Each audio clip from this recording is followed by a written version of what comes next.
সরকারি কলেজে অধ্যাপিকার জমি দখল করে বিজেপির পার্টি অফিস তৈরি হচ্ছে। এই ছবি তৈরি দেখা যাচ্ছে উত্তর 24 পরগনার দেগঙ্গার বেড়াচাপা 1 নম্বর গ্রাম পঞ্চায়েতের চ্যাংদানা এলাকায়, আর জানিয়ে রীতিমতন চাঞ্চল্য ছড়িয়েছে। এই জমিটা 20 বছর আগে ওই এলাকায় কিনেছিলেন এক অধ্যাপক দম্পতি। জমি কেনার পর নিজেদের স্নেহভাজন ছাত্রের তত্ত্বাবধানে রেখে দিয়েছিলেন ওই অধ্যাপক দম্পতি। সেই জমির সামনের দিকের অংশ দখল করে বিজেপির পতাকা লাগিয়ে নেওয়া হয়েছে বলে অভিযোগ। ওই ছাত্র কি বলছেন একবার শুনুন। গতকাল রাত্রে বিজেপির এই মণ্ডল জিএস সুমন বিশ্বাস, বুথ সভাপতি আনন্দ সরকার, এদের নেতৃত্বে একজন সরকারি কলেজের অধ্যাপিকা মৌমিতা রায়ের জমি, যার ছাত্র আমি, তার নেতৃত্বে এই পার্টি অফিস কালকে গড়ে তোলার প্রক্রিয়া শুরু করেছে। আমি রাতেই থানায় গিয়েছিলাম, পুলিশ এসেছেন, এই অবস্থায় রয়েছে। এখন আমি স্যার এবং ম্যাডাম দুজনকেই আমি খবর দিয়েছি, তারা আসবেন, অভিযোগ করবেন। ছাত্র হিসাবে আমার দায়িত্ব রয়েছে, আমিও থানাতে অভিযোগ করব। একদম জমির ফ্রন্ট পজিশন দখল করে রেখে নিয়েছে, বিজেপির পার্টি অফিস তৈরি করেছে।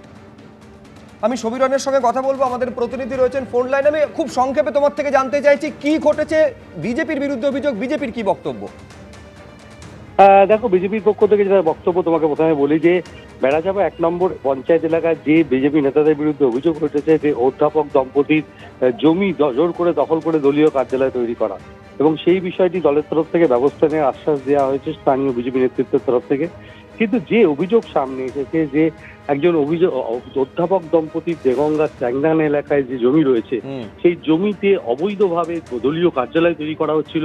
বিষয়টি দেগঙ্গা থানার পুলিশকে জানানো হয়, পুলিশ এসে গতকাল রাতেই পদক্ষেপ নেয় এবং এই দলীয় কার্যালয় তৈরির যে প্রক্রিয়া সেটা বন্ধ করে দেওয়া হয়েছে।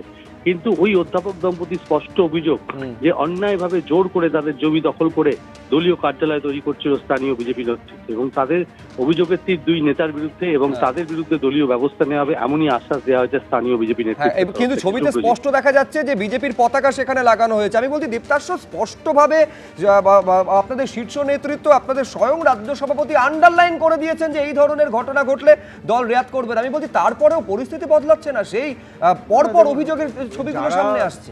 পরিষ্কারভাবে আমরা পরিষ্কার করে দিয়েছি যে কোনো রকম লুম্পেনাইজেশনকে আমাদের দল সমর্থন করে না, এবং কেউ যদি মনে করে যে দলের জার্সি পতাকা হাতে নিয়ে সে কোনো রকম লুম্পেনাইজেশন করবে, তাহলে সেটাও সমর্থন করা হবে না। প্রশাসনিক ব্যবস্থাটা হবে তো শেষ, প্রশাসনিক ব্যবস্থা দেখো, উনি বললেন, আপনাদের প্রতিনিধি বললেন যে গতকাল রাতেই পুলিশ প্রাথমিক ব্যবস্থা নিয়েছে, এবং আমরা একদম বলছি যে এখানে লাগাম টানা যাচ্ছে না, নয়। দেখো, দরকারে এটা পুলিশকে ব্যবস্থা নিতে হবে। আমরাও তো বলছি যে পুলিশকে একদম নির্ভয়ে নিরপেক্ষভাবে পুলিশের কাজ করা দরকার। পশ্চিমবাংলার আইন শৃঙ্খলার অবস্থা তৃণমূল মডেল চলবে না, তৃণমূল মডেল থাকবে না, তৃণমূলের জমানা চলে গেছে।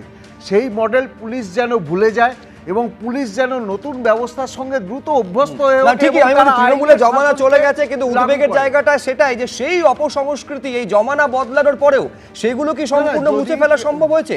এই ছবিগুলো বড় করে সেই প্রশ্নটা সামনে এনে দাঁড় করাচ্ছে দ্রুত দেবনারায়ণ সরকার। আচ্ছা, 250 জনের মধ্যে 22 জনকে সাসপেন্ড করলো। আপনারা কজনকে করেছিলেন দেবনারায়ণ দা? পার্থবাবুকে সাসপেন্ড করতে তো 6 মাস লেগে গেছিল। যেদিন এখানে ছিলাম দক্ষিণ 24 পরগনা একদম অয়ন শিলার নাম, এই নামগুলো মনে পড়ে, জ্যোতিপ্রিয় মল্লিকের নাম মনে পড়ে। এদেরকে সাসপেন্ড করতে আপনাদের ক বছর লেগেছিল? কতদিন লেগেছিল? আপনাদের 15 বছরে সময় একেবারে শেষ। ওয়ান লাইনার সলিল ভট্টাচার্য, আমি দুজনকে থামালাম। সলিল দা দ্রুত। আরে ঠিক আছে, হয়েছে। প্লিজ দীপ্তাশ্ব, দেবনারায়ণ দা, দুজনকে থামালাম। One liner Debnarayan. দেখো, জমি দখল করা, তোলাবাজি করা, এটা কিন্তু শুরু হয়ে গেছে। একটা দৃষ্টান্তমূলক কিন্তু অ্যাকশন যদি না নেয়, এগুলো বন্ধ হবে না। বেশ, এবিপি আনন্দ এগিয়ে থাকে, এগিয়ে রাখে।